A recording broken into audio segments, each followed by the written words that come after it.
modern practice started in the late 1960s at our branch in Cholsey as then a 100% farm animal practice. By 1981 the small animal side had developed sufficiently to purchase this premises, and 5 years later it's attached site and it's grown considerably since then. Practice has grown substantially over the years, and planning for growth we've been looking at the housing developments in the area and where we feel we will need to be in 5 years time, 10 years time and so on. So we looked at what we needed to provide, opened a branch up the road to be able to cater for some of the front of house work that enabled us to wrap this building in scaffolding and plastic, take the roof off, continue working underneath it whilst it was going on, and that's just drawing to a close now, but it doubles the size of the upstairs of the building and adds a third onto the ground floor area as well. The ethos of being an independent, privately owned, veterinary-led practice is that the people that are making the big decisions are the people that are locally based, down on the ground, working with their clients, understanding the needs of their clients and making those decisions accordingly.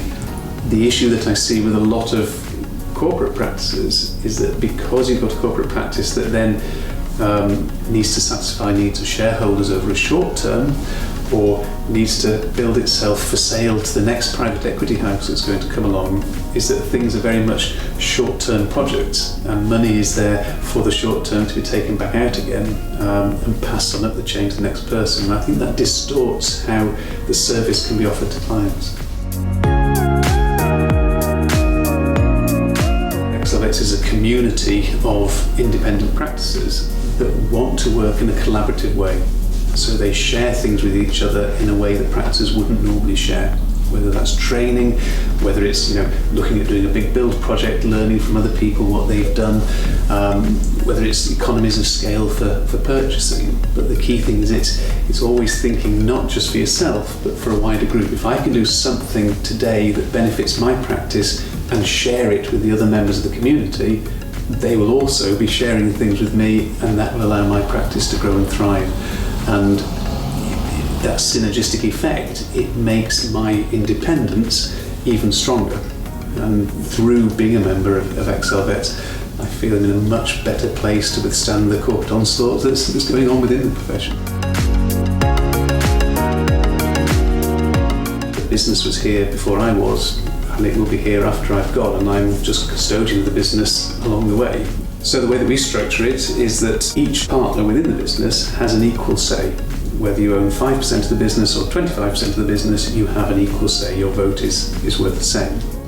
Instead of paying partners a share of the profits that is just their percentage share that they bought, we view it very much a case that previously you were an employed vet in the business, you're still doing veterinary work, so you have a notional salary built into the profit share. Money that you've borrowed and introduced, that you're paying interest to the bank, you are paid interest on that money that's introduced, so that you're able to afford that money coming in, the loan that you've taken out. It's then the remaining profits that's over and above the salary equivalent cost and the interest on borrowing the money that's then treated according to partnership shares. That's purely a financial transaction. Allows younger vets who already have substantial loans themselves to buy in, because they will be financially better off by becoming a partner than they would have been by remaining an assistant. Doing so, it keeps that succession through the practice. I've always liked fixing things, which is probably why I have my main interest in surgery. I like to fix things that are broken.